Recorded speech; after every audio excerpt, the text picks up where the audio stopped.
অরিজিৎ, তোমাদের 100তম এপিসোডের জন্য অনেক অভিনন্দন। কোনো সন্দেহ নেই, আমি তোমাদের অলমোস্ট সবগুলো এপিসোড দেখেছি। দুর্দান্ত প্রোডাকশন কোয়ালিটি, দুর্দান্ত প্রোগ্রামগুলো। তোমাদের এই প্রোগ্রামগুলো দেখে আমার মনে একটা প্রশ্ন যাচ্ছে, কারণ এই আমরা যে প্রোগ্রামগুলো করি সেগুলো তো মানুষকে জানানোর জন্য, জনসচেতনতার জন্য, মানুষ যাতে জানে, বোঝে।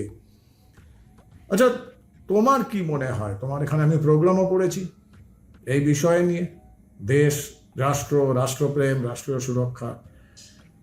দেশপ্রেম আর দেশপ্রেমিক তোমার হিসাবে, তুমি এত অভিজ্ঞ একজন সঞ্চালক, এত মানুষ, এত রাজনৈতিক নেতা থেকে শুরু করে বিভিন্ন সমাজের অংশের মানুষের তুমি ইন্টারভিউ করো, তোমার কি মনে হয় দেশপ্রেম কি এবং দেশপ্রেমিক কারা? Thank you sir. প্রথম থ্যাংক ইউ হচ্ছে আমার অনুষ্ঠানে আসার জন্য, দ্বিতীয় থ্যাংক ইউ হচ্ছে আজকে প্রশ্ন পাঠানোর জন্য।